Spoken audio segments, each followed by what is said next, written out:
Hello, I'm Tim Haynes of Veracast, and today I would like to talk to you about Catholic myths. Specifically, what I'm talking about are the myths of Catholic history. You have heard them all. They have probably kept you from the church. They have probably fueled your anti-Catholic rhetoric, depending on who you are. They've probably made you kind of ashamed to be Catholic. But there's a reason why they're called myths. Let's start with the first one. Catholicism hates science. Now, where does that usually come from? It comes from people's misunderstanding of the Church's relationship with Galileo and Copernicus. So first, let me lay down some truth on you. The Church does not hate science. In fact, science is a Catholic phenomenon. By that, I mean way back in the 6th and 7th centuries, the Church took science from being a trade to being an actual discipline. We were teaching it in our Catholic schools and that whole thing. It was the Catholic thinking, understanding, teaching to bring the whole of the human intellect to bear on creation as a way of understanding the Creator, understanding the divine, understanding God by understanding His creation. That's really what science is. Of course, there will be people who will say that science has nothing to do with God, and by that logic, apple pies have nothing to do with bakers. But the truth is, the discipline of understanding nature came from the Church. That's where it came from. Now, back in the 7th century, science was basically astronomy. That's basically what we taught in Catholic schools. It came from the old Greek disciplines. And our history with science has been very, very, very long. The Church funded Copernicus. The Church funded Galileo. The father of the Big Bang Theory was a Catholic priest. The father of genetics, Catholic priest. Blood chemistry, Catholic priest. The Church and the study of science have always gone hand in hand. Also, you'll hear a lot of talk about the Dark Ages, but the truth is there's so much evidence that the Dark Ages weren't really all that dark that nobody even calls them the Dark Ages anymore. They're generally referred to as early medieval times. Early universities developed by the Church came out of the Dark Ages. The Carolingian Renaissance, which preceded the Renaissance everyone has come to know and love, the Carolingian Renaissance came out of the Dark Ages. You should Google that. The foundations for scientific study came out of the Dark Ages. Resurrecting the sevenfold disciplines of the old Greek education model and bringing that to modern-day Catholic schools, that practice came out of the Dark Ages. Art and architecture, Dark Ages. So the Dark Ages weren't really that dark. You know where the term Dark Ages comes from? It doesn't come from the 1950s. It comes from the Renaissance.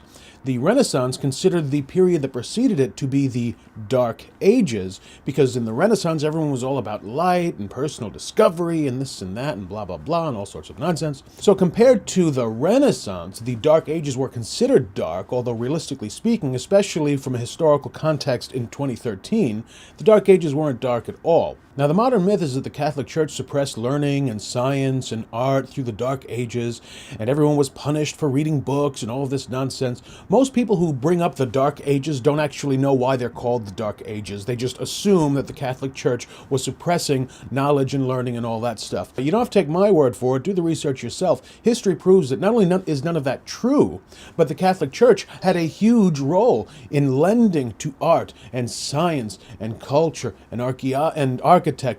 So do the research yourself. That myth officially debunked. You may also have heard that the Catholic Church excommunicated Galileo, or burned him alive, or shot him with arrows, or fed him to lions, or skinned him alive, or clubbed him to death, or shot him into the sea, or needless to say, there are a lot of myths surrounding the Catholic Church's relationship with Galileo. And once again, there's a reason why they're called myths. They're called myths because they find no root in facts. In fact, most anti-Catholic myths often begin with a truth and then proceed and degrade to something that is not factual at all. So let me tell you about the Catholic Church's relationship with Galileo.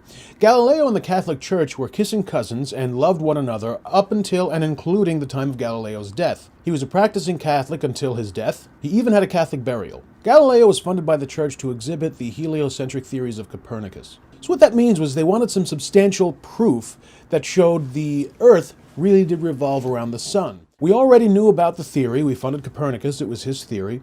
We already knew that it was likely because we had that education from the old Greek libraries, which the Church had mastery of. But Galileo said that he could prove it, so the Church funded his research so that he could prove it. But then the two went a little bit off course because the Church was looking for absolute proof, and Galileo proceeded in teaching his theory and the theories of Copernicus, teaching them as the truth, teaching these theories as if they were true. Now, we know today that those theories were true, but put yourself in the mentality of the 1700s. There was no space exploration, there was no human flight, none of that. So we had no evidence to really prove the theory. Theories are only theories until they're proven. Now, picture this. It's the 17th century, and someone is teaching a theory to be a truth. In 2013, that's not a big deal. You've got TV, you've got radio, you've got the internet, you've got movies, etc.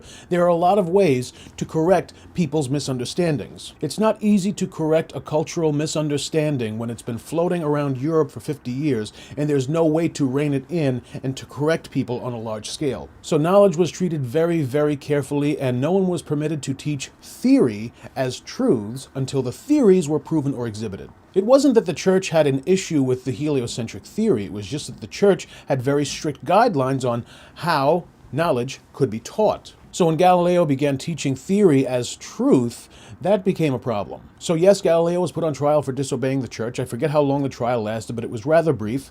During his trial, he was on house arrest in a villa, paid for by the Catholic Church, with servants, paid for by the Catholic Church, and a chef cooking food, paid for by the Catholic Church. Ultimately, Galileo was not excommunicated. He certainly was not burned alive. He certainly was not tortured, unless you think being put up in a villa in Italy with servants and a chef is torture. After his trial and his rather brief house arrest, he went on to be a practicing Catholic, and he continued his work, and I think up to a point the church continued to fund it. So, the Galileo hated the church myth, the church killed Galileo, whatever, it's mythical.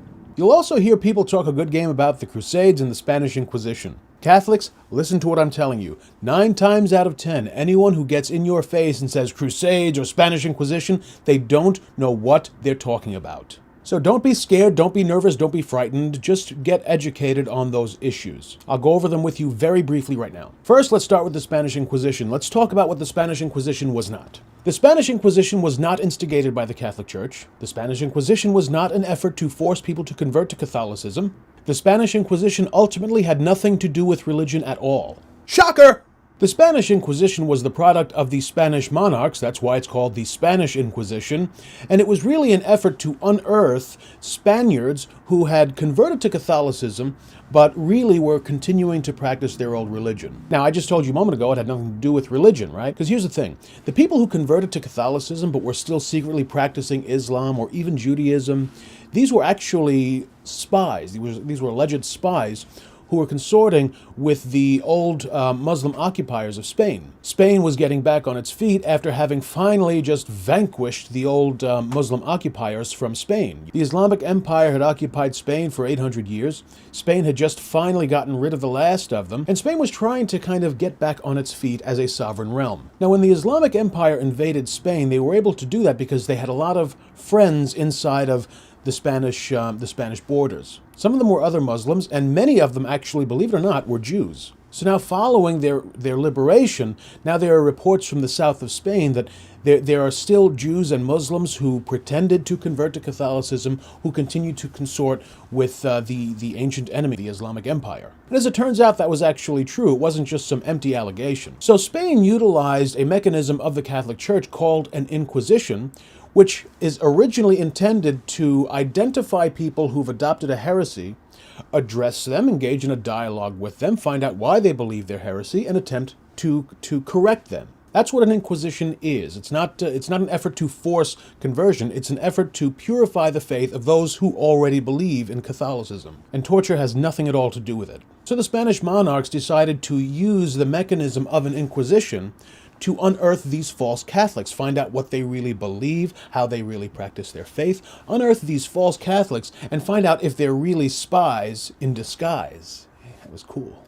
So it was more political than it was religious. As I said, religion had little or nothing to do with it at all. The monarchs used a religious mechanism, but religion had nothing to do with it at all. This is not propaganda, this is fact. Now, it's true that the Vatican approved of the monarchs operating an inquisition inside of Spain, but once the Vatican found out what the Spanish Inquisition was really all about, what it was really for, the Vatican tried tirelessly to bring it to a halt. Of course, that's difficult to do because, believe it or not, the Pope in Rome can tell the Spanish monarchs what to do, but the Spanish monarchs can ignore him. A lot of people associate the Spanish Inquisition with torture chambers and prison cells, but the truth is very few people were tortured tortured, and even fewer people were actually executed. Depending on which historian you go by, the number of executions that resulted from the Spanish Inquisition ranged from about 750 to about 2,500. 750 to 2,500 in the span of a few hundred years.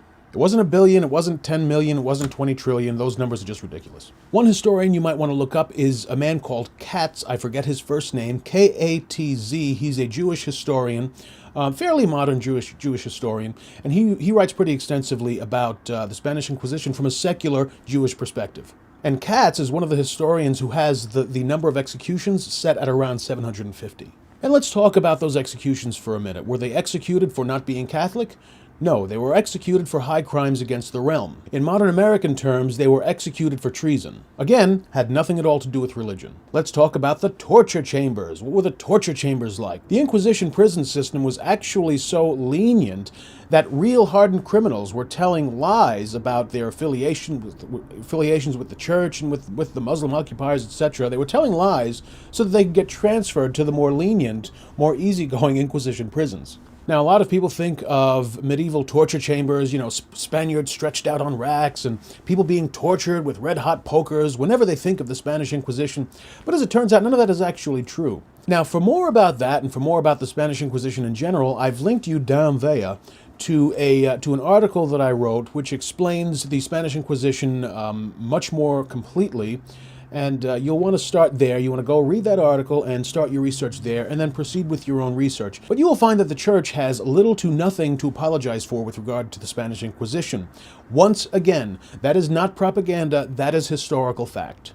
Now let's talk about the Crusades a little bit. You'll often hear that the Crusades were various offensives and wars in which the Catholic Church invaded Muslim territories and slaughtered a lot of innocent Muslims, and all because we didn't want them to get into the Holy Land. Once again, none of that is true. Well, some of it is true. The Crusades were actually a response to 500 years of war and invasion perpetrated by the Muslims against the civilized world. When you think of North Africa and Egypt and Syria, you generally think of them as Muslim countries or Islamic countries. But those countries used to be very identifiably Catholic, just as Spain or Italy or Ireland are today. So why is Islam the reigning religion in those countries today?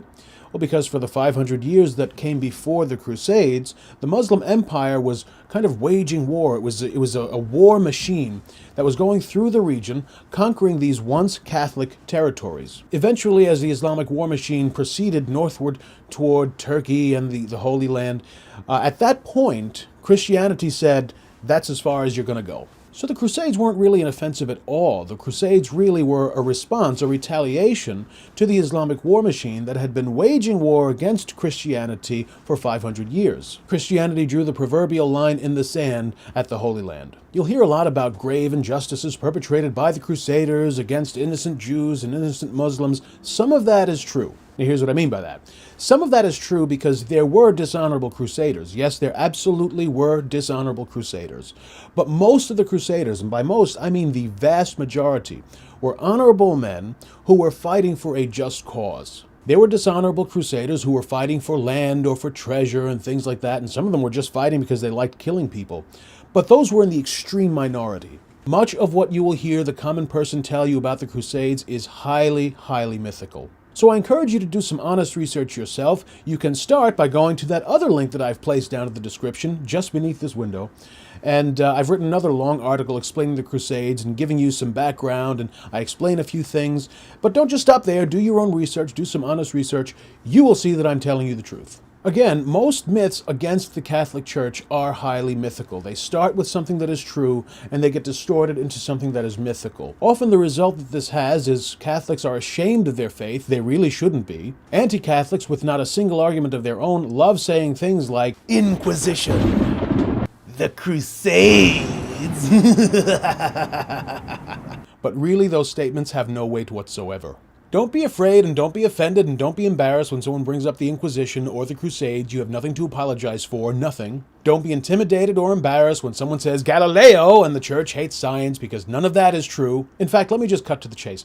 99.99% of all of the charges against the Catholic Church that you will hear are based on myth, and they have no weight whatsoever. So if you've been a little antsy or a little anxious about your Catholic associations, or perhaps you've been second-guessing some thoughts to return to the church, I want to tell you now, you really should follow through on those thoughts. If our so-called dirty history is keeping you from the church, please put that aside and come back to the church. I can tell you very confidently that the Catholic Church's history is really not that dirty at all. In fact, there's a lot more glory in the Catholic Church's history than there is any dirt. Not to say that you won't find some dirt in the 2,000-year history of the Catholic Church, but it's not the kind of gravity of dirt that people usually think of when they think about the Catholic Church. And of course, usually when someone is calling out the few instances of some dirt you will find in the 2,000-year history of the Church, they are also very quick to ignore 2,000 years of good, positive, rich, glorious,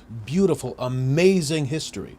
If you want the full story of Catholic history, all you have to do is study it. The truth is out there. If I know it, you can know it because it can be known. You can contact me. I will answer your questions if I can. I don't know everything, but I know a lot more than most anti-Catholics know about the church. Or go to your local priest. He may have some books for you. I don't know. But certainly don't let the Catholic Church's so-called dirty history keep you from coming back to the church. And if you're already a practicing Catholic, don't be embarrassed or ashamed about the Church's so-called dirty history. The Church's history isn't dirty. So that's going to wrap it up for me. Thank you for taking the time to watch this video. I am Tim Haines, the host of Vericast, which you will find at vericast.net. It is the hardest-hitting Catholic podcast on or off the internet. And if you are missing it, baby, you are missing a great thing. So I hope to see you at the next live show. God be with you all. Bye-bye.